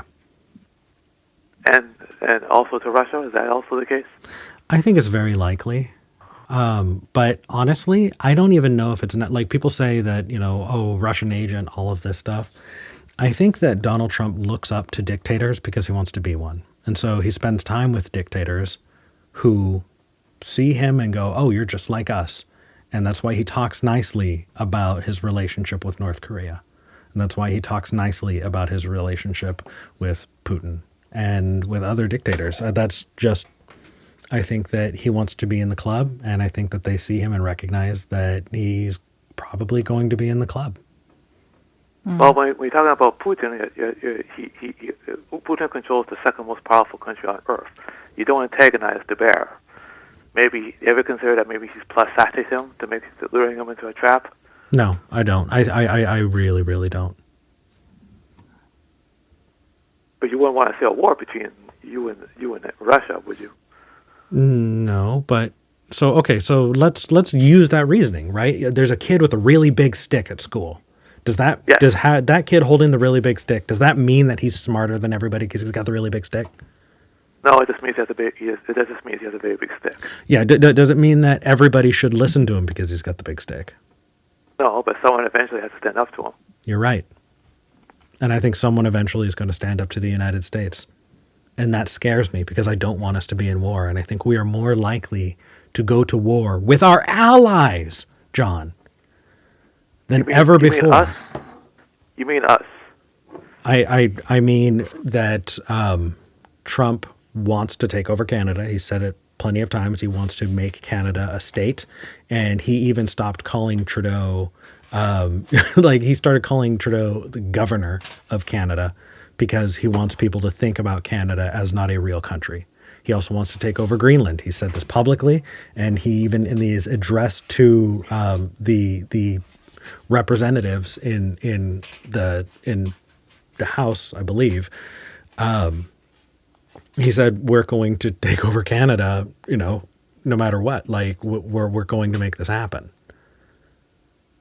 Do you think that do you think Canadians and people in Greenland are going to be like totally cool with that? Eric, I can say assuredly as a Canadian, there's no one up here who wants to be the 51st state. I don't blame you. I agree. Do you think they would? Do you think they would fight back if that happened? In a fight between you and us, you would win, but there'll be blood on both sides. I agree, and I'm scared of that, John. And that was not going to happen under Biden. We're not talking about putting Americans first anymore, are we? We're talking about blood. We're talking about conquest. Let's not talk about Biden. I want to avoid a war just as much as you do. I agree. Then you should be against Trump right now, because Trump is driving the United States towards war. I guess I have some thinking to do. Yeah. Well, before I go, I just want to say one thing to someone on chat. His name is Chibs. I just want to say to you, Chibs, I do listen. Don't ever say that. Don't ever say I don't listen ever again. Have a good day, Eric. Thanks for your call, John. Have a good one. I don't know what to make of John. What do you think? I don't know. He always leaves and says he's going to think about what we say, which I find kind of incredible. What is kind of incredible about that is when you ask him about it, he actually gives a little bit more information than we gave him, which means he actually did look into what we said, at least a bit. You know what I mean? Like, it's impressive. It's impressive. But just the style of the way John says it, very, very confident in the other direction, but then very quick to listen. And I think, and I feel like I should probably be really clear, for people who are watching, right? Like, my big thing, Kat, you are not going to show everyone your butt, and I will keep blocking you.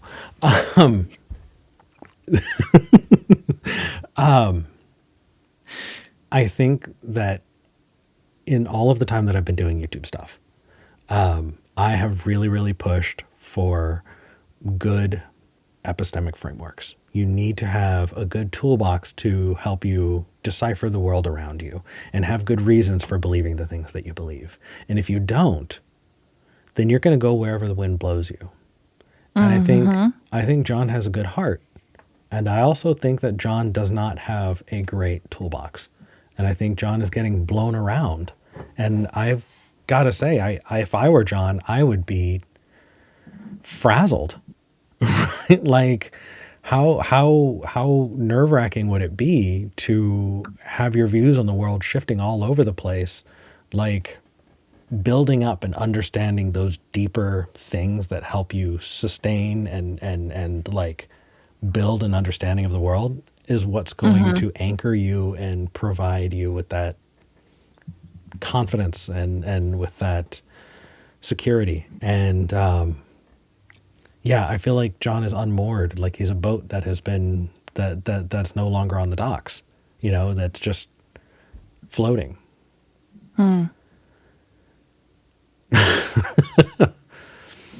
So I don't know. Yeah. And I don't know if I'm just being really uncharitable, and I don't, but I think, I don't think that everybody like comes into adulthood with a framework that they can use. Honestly, I don't, as someone who was raised religious and then stayed religious for a huge part of my adulthood, when I finally decided to leave religion, it was like, oh, okay, how do I decide what my, what my morality is, what my ethics are, whatever language you want to use there, right? And it's a question that I think not everybody asks themselves. And so I think that giving people tools to kind of examine, okay, what does this look like? What lenses can I apply to this? That's why I'm so That's why I love history so much, is because it gives you new lenses that we can use to examine the world, to determine what what's a positive step forward here. What are choices that we can make that don't cause harm, right? I saw somebody online, just on Twitter one day, go like, my moral and ethical framework as a non-religious person is harm reduction. And I was like, oh, I'm stealing that, right? As somebody who had just come out of religion, going, oh, Yeah. this is a tool I can use of like harm reduction. Let's do the least amount of harm in every choice that we make, right? Great. I can grab onto this tool and I Yeah. still use it. And totally. I think in my personal journey, I think I was still surrounded by people who were just like, but if you don't have God, how are you going to be a moral person? Like, how could you possibly treat someone else well if you don't have a God telling you that you should? And I thought that I needed to invent something, and Oh, yeah. like, I don't need to come up with a secular reason for people to treat each other nicely, because I already live in a world where people treat each other nicely for secular reasons. We already live in a world where that's the case. People treat each other well. It's not a question of how am I going to convince everyone else. It's a question of listening and watching and understanding why people are already treating each other well when they do. Yeah. And I have hope for John. I have hope for John because I think that he may not have the grounding. He does have the listening and the watching part. And I'm interested in seeing where that goes. So I'm hopeful. All right, you ready to move on to the next caller? Yeah, let's do it. Let's do it. Jacob in Tennessee. Oh, also, by the way, people are asking, are we paying for these long calls with Costa Rica and with Canada? We are. We're paying, and we're paying through the nose for it. But we think it's worth it. These conversations should be happening. And if you want to help, you can support the show by going to patreon.com/skepticgeneration. That's patreon.com/skepticgeneration. This is an independent project. There are no larger organizations. There is no big crew. There is no company. It is us doing our best to try to have these conversations that we think are necessary. And if you like that, that's a way to support us. Another way to support us is we read out the super chats. If you're watching during the live show, if you put in a super chat, we're going to read that at the end of the show. And that goes to help. So if you want to say something and have, a statement read out, we do that as well. And as always, money is not the only thing, and liking, subscribing, hitting the share button are great ways that you can support us that we absolutely need. So with that call to action, Jacob in Tennessee, you're live. How's it going? Jacob?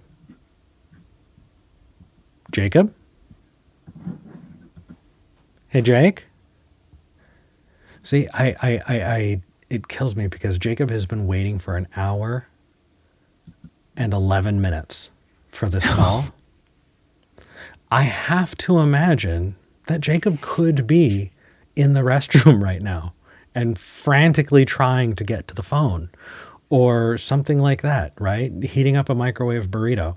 And so instead of dropping the call, I'm going to put Jacob back in the queue and see if we can come back to Jacob and see if they'll be here when we come back. Okay. But I kind of want to debrief with you a little bit about things. How are you feeling about all this? I think I'm more frustrated than anything. Sorry. How am I feeling about all what? The Eric, calls. you have to be more clear. Sure. I was hoping that I maybe walk away from this episode with a bit more clarity and a bit more confidence that, the topic is this the worst it's ever been? We had a geopolitical, actual academic call in. That's wonderful, right? We had somebody calling in from Canada where there's a lot of political strife between our country and theirs. And I don't feel like things are more clear for me. And I don't think that I got as much from it as I was hoping. And I'm wondering if you have a different take. That's fair. I think that this is something that I see more as like building reps as opposed to necessarily like getting to an outcome where I feel better or more hopeful. Does that make sense? I like that. Where I'm like, I'm just putting in the reps. I don't necessarily, right? Like, I don't feel like we're going to walk away from our recording today going like, oh, we figured out how to take down the oligarchs, right? Yeah. I think that we're probably going to walk away and go, okay, like, let's plan for a protest we can go to, right? Let's plan for a way to, let's share some information about an organization that, you know, people can support, maybe throw in a few bucks for, right? That I'm trying to stay in the lens or the framework of we're not always going to have like super clear answers. And sometimes you just have to do the next thing. You just have to take the next step. And that's not always, that's not easy, especially when we're feeling scared, discouraged, maybe despondent even. But, you know, knowing what I do about the way that like human nervous systems work, I know that I have you and I have our other friends. Both of us have V, and we can like depend on one another and look out for one another and encourage one another when we're feeling, when we're feeling out of sorts or overwhelmed or like things aren't going to get any better. For me, it's like I think we need this time of putting up, like I said, just like doing the reps because we have to have more practice having these conversations with people who don't necessarily even agree with, depending on the situation, right? But I think that our disconnection is part of what got us here. And so for me, this is like putting in reps of connection and conversation and communication, right? Like that's a skill that, man, we don't see a lot of examples of people communicating well and, communicating respectfully despite disagreeing. Yeah. Those are. And I guess if anything, like we have a largely international audience, and a lot of this largely international audience has a lot of really good reasons to be really mad at the United States. And yet they're here and they're listening, and it doesn't feel like we're not being understood. So maybe we got that. We're not yelling into the void here. You know, it's not that we're incomprehensible, and, you know, we are making sense. And I guess that does feel good. So yeah, those reps I'll take that. I will absolutely take that. I really needed that today, Tori. And regardless of, even if we didn't get that, you're right, we have each other. I'm so grateful for it. All right, you want to see if we can take Jacob again? Sure, let's try. Let's do it. Jacob in Tennessee, you're live on the show. Hi, what's going on, people? We did it. Jacob is here. Hello. You waited for so long. We're grateful for you. Good. So, talk to us. What's going on? I'm just curious if you guys have heard about WPath. I have not. Yeah, I haven't either. Oh, really? Is there anything you can tell us? Yeah. Oh, okay. WPath is, from what I understand, they're setting the standards for transgender care in basically the Western world at the moment. That's who I've heard referenced over and over again. And the reason I bring this up is because they got a bit of a controversy, and I wanted to see what your take on it was. Sure. Because, you know, as we move forward, it's important that, you know, I think we handle things with care, and especially, you know, in light of how the public views it, so that, transgender people, gender diverse people can have the appropriate health care, and we can regain ground. And so they have, I looked at their recent, somebody's talking to me about this, and I didn't think it was true. And if you look at their recent guidelines, their Chapter 9 guidelines is on eunuchs. You know what a eunuch is? That's got to be a joke. It's not a joke. I promise you. You can Google it right now. I'm Googling it right now. While I do, can you explain what... It's WPATH version 8. Came out in 2022. It's Chapter 9.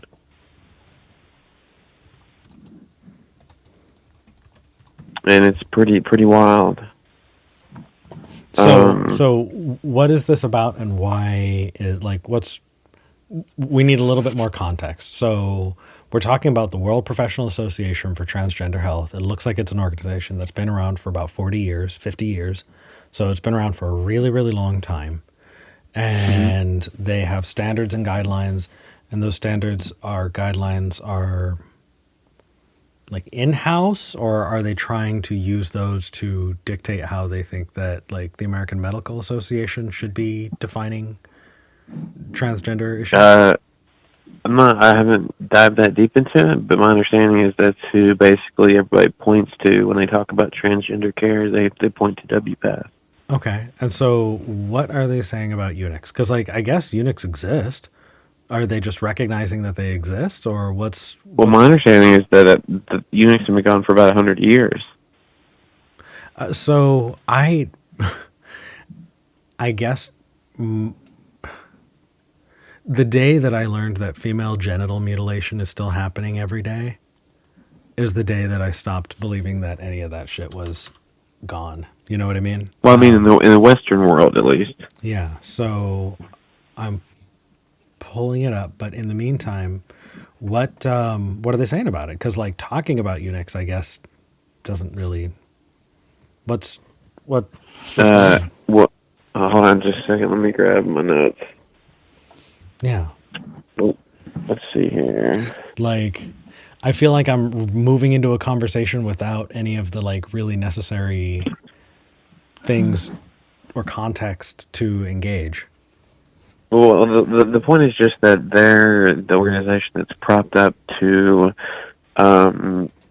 as the guiding light for transgender care, and from the people I've been talking to, they think that this is a large stain on helping us regain ground in the community, and helping the moderates take us seriously, and helping the general public take us seriously. Okay. So does including eunuchs at all besmirch their good name? Well, if they advise removing masculine traits like, masculine hands, masculine genitalia, including penis and or testicles, I would say yes. They're advocating for that? Yeah. That's... So I can read you what it says here real quick. It's not too long. Here we go. You want me to read it real quick? It's like a paragraph. Sure. Eunuch individuals are those assigned male at birth and wish to eliminate masculine physical features such as masculine genitalia, or genital functioning, or any other genital features. They also include those whose testicles have been surgically removed or rendered non-functional by chemical physical means, and who identify as eunuch. I don't... Let's see here. And those sound like after the fact. I'm sorry? Those sound... No. This isn't after. This is after the fact. This is them. There's. I'll have to pull up. I'll have to pull up that was just like a quick note. Let me pull up the whole thing, and I got it highlighted. It won't take just a second. Yeah. It basically says they'll be presenting to the clinic, requesting removal of masculine associated physical forms such as genitals, penis and or testicles, and possibly hands. What? Let's see here. This sounds like a Poe. This sounds because No. I have not. I don't. This is Look it up. very. I'm looking at it right now. It's just doing this on the live show is kind of tough because I know I'm not going to be able to read all of this in a reasonable amount of time. So it's chapter 9. It's the first. If you look at chapter 9, it's the second paragraph. I'm on page 88. Unique individuals are those assigned male at birth and wish to eliminate masculine physical features. That is an is statement. That is who they are. Right? Yes. Okay. Masculine genitals or genital functioning. Yep, that is who they are. That is what they want. They also include those whose testicles have been surgically removed or rendered non-functional by chemical or physical means. The identity-based definition for those who embrace the term eunuch does not include others, such as men who have been treated for advanced prostate cancer. Okay, so that is an is statement. That is just who they are. That's not an ought statement, right? So if you look 2 chapters down, in the middle, down? It says the focus of this chapter is on the treatment and care for those who identify as eunuchs. Eunuch healthcare professionals will encounter eunuchs requesting hormonal interventions, castration, or both to become eunuchs. Okay. So that is telling medical professionals that they're probably going to encounter that maybe in the field. Yes. Okay. So and they're telling them how to basically how to treat that. Okay. So we're talking about adults who are making informed decisions, I'm assuming, right? Sure. As long as everybody is smart enough to understand what's going on and consenting for what is going on, what somebody wants to do to their bits, none of my business. Well, no, I just don't think it's going to happen in the Western world. Well, like I said, it's kind of abolished 100 years ago, and like I said, I feel like this is going to make because imagine presenting this to the general public. Imagine you go to, let's just say, this isn't. I don't know, a high school. This isn't an ought thing. This is just saying that this is a group of people that exist. Well, the ought is how they treat them. Okay, so talking to doctors about how to treat people and prepare them for what might be coming down the path feels like an important thing, right? Yeah, but the recommendation for the surgical removal of that for somebody with a gender eunuch is where the general public is going to freak out. Okay, so are you concerned that the general public is going to want to make illegal people doing to their bits what they want to do to their bits? No, I'm afraid this is going to put a stain on the transgender community, and it's going to basically walk us back 10 years, because they're going to say, "Oh, well, you think this is going to be the next?" If you I'm sorry. You think this is going to be the next thing that Republicans latch on to as a boogeyman? Oh, absolutely, and I think it will. I think it will make waves through the Democratic Party as well, because they're not on board as well, and and they say masculine features. A lot of people refer to hands as masculine features. I mean, and I was talking with somebody the other day, and I was like, do you think that would be okay?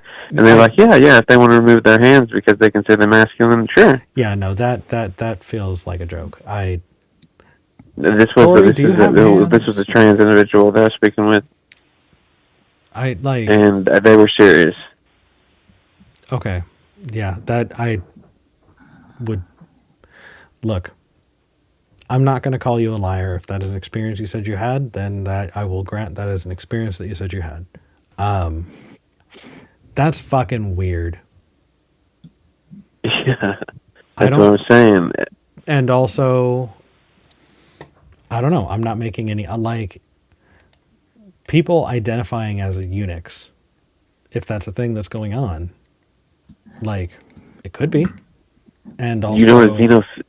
Sorry, go ahead. No, it's okay. I if that's a thing that's going on, yeah, okay, it could be.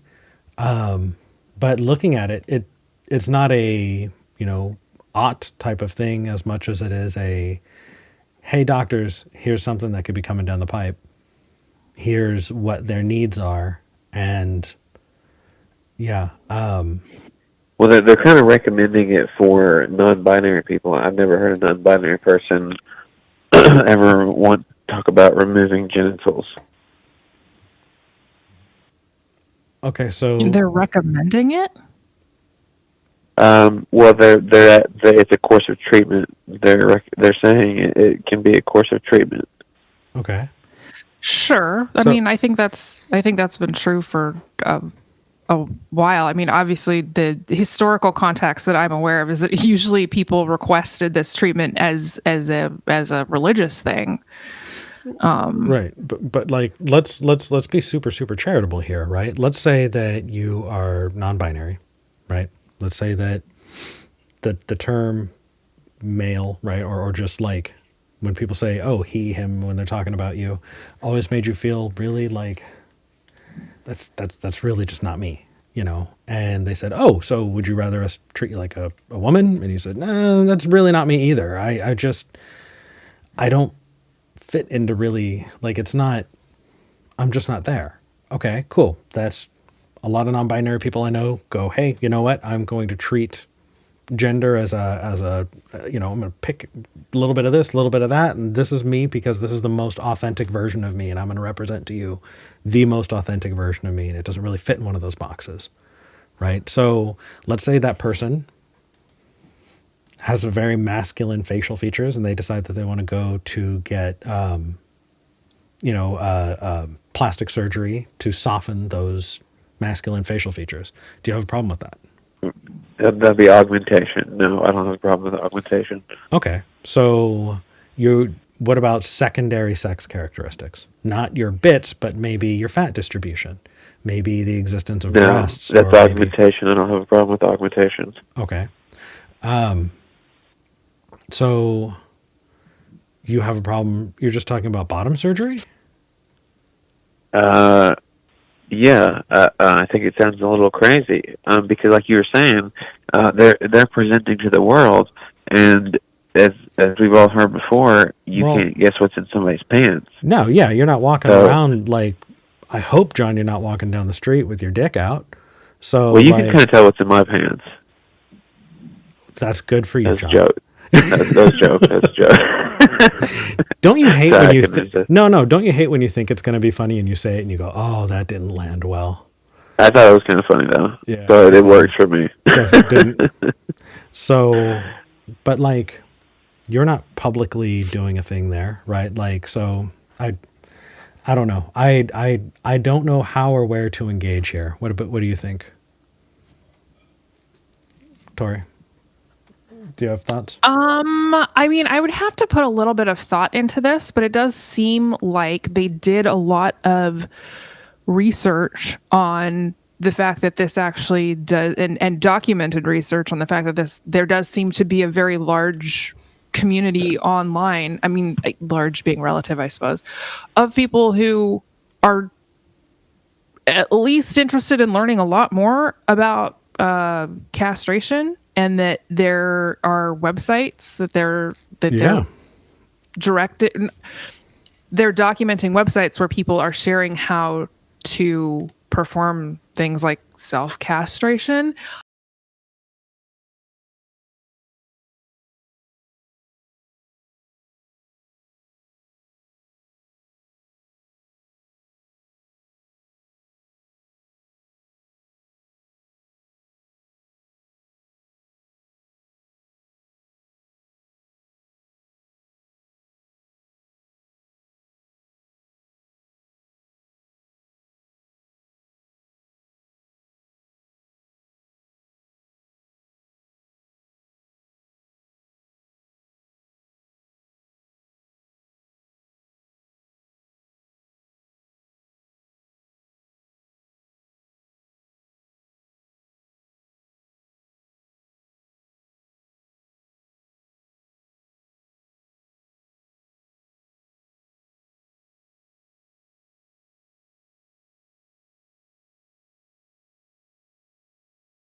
because people have had this procedure done by choice or not by choice most of the time, I think. So I apologize for the last few minutes. My cat ran across the keyboard and hit the mute button. And so I just want to The whole stream got muted? not well for the last like minute or so. So like, I'm sorry, Tori. Can you give us more? Because like, I know we're over time, but I want you to have the opportunity to respond, and I don't want you to be like, motherfuck, I got muted. You know. It seems to me like WPATH has identified a group of people who very much need care, right? They need both gender affirming care and mental health care, and those things in our country so far, they seem to go very much hand in hand in terms of like when we're actually doing things right and doing best practices. They have identified a group of people who are very, very interested in this procedure. Again, I don't love the language because it's like, to me, it's very biblical language, and the Bible and sexuality, red flags. I don't think I need to unpack that any further. And so, yeah, I hope that we could find more humanizing, less religiously charged language to use for folks who are experiencing this. But they've identified a community of people who are attempting to do procedures on themselves. I don't think that's safe. Like, we need to get those people into seeing healthcare providers who can care for them physically and mentally. And yeah, I would say absolutely this is something that needs to be addressed. It seems like a very clear need that they've identified and documented to me. Yeah, it definitely, and it feels so different too, because like the historical concept of a eunuch is somebody who had that done to them against their will, you know, without their consent. And I mean, sometimes, I don't know, maybe I know too much about like Christian history. Okay, yeah, maybe you do. Like yeah, are you talking about the castrati? Right? Yeah. Okay. So yeah, you have now given me a rabbit hole. Thank you, Jacob, to go down. But Sorry. I wish we had more time, but we've got to wrap things up. No. Like, I'd like to ask one question though. Did you, whenever you read about the Bible, did you feel like it was barbaric practice reading about it in the Bible, or reading about it in relationship to castratus? I mean, I didn't necessarily. I actually pull out the verse very frequently because I have a podcast called Go Home Bible, You're Drunk, where Jesus acknowledges basically the existence of a third gender when he talks about some people are, you know, born eunuchs and some people are made eunuchs by men, and there's all these different circumstances. And so to me, that's where, it wasn't necessarily like there was some agency that was given at least to some people who found themselves in this particular category. So, I mean, obviously, people don't get to decide which of your body parts you get to keep. That's fucked up. So that's not a decision someone else gets to make for you at all, ever. Yeah. And also that doesn't seem like the context around this. So it doesn't really seem like the context around this. Yeah. No. Would this be something that could be applied to children if they wanted to be a castrata now? I think that I am not prepared for that conversation today. Okay, that's fine. If you want to pick it up on another day, I would. Sure. I'd be happy to. And I'm going to be perfectly honest with you. I'm going to be doing a class that I'm going to be teaching for the next week. So I'm not going to have a lot of time to pray a prayer this week. But if you call back in next time Tori's on, or just on another episode, I'd be happy to engage with you. Okay. Okay. Yeah, I'll do some more research too. Because this feels like a psyop. It does, doesn't it? It does. Yeah, but it does feel like a psyop. Well, yeah, we'll figure it out though. Thank you for calling in. Thanks for talking to me. Have a good day. You too. Bye. I don't know. People want lots of stuff that I'm not into. As long as they're all consenting and they're all adults and they're all like, I don't care. I really don't care. But I Yeah, also, it's not something I think about personally in yeah. terms of. But if this is coming down the pipe as the next conservative boogeyman, then it is a good idea to at least have an idea of what they're talking about. So it may be good to look into. Yeah, maybe. Yeah. Yeah. I guess that's true. I can't disagree with that. I do want to make sure I read super chats. We've got some really awesome super chats today. I'm really excited about it. We don't always. So Sean Isherwood actually sent 2 super chats for £5 each. The first is Fitch's theorem. If anything can be known, then everything is already known. This implies there are true things that are literally unknowable. That sounds ridiculous. Sean's next thing is, for me, Fitch's theorem, together with the fact that there's provably no set of all sets, refutes omniscience, but I find it hard to articulate why. So that's interesting. Yeah, that's Russell's paradox. And I think if anything, it refutes Fitch's theorem. But I don't know. That's my first thought. Melody Kate, I'm just making sure I've got everything. I apologize. Since the audio dropped out, like anytime anything going on, I'm checking to make sure that the stream is still up. Melody Kate sent $4.99. Thank you, Melody, and says, just waving and giving support. Your show has gotten so much better. Well done, you. Yay! Oh, wow. Eric, good job. It's because I've got people like Tori here. I really... My Unfinished Journey sent $2.22. Thank you, and says, hail Nero, hail Eric and Tori, and hail doing reps.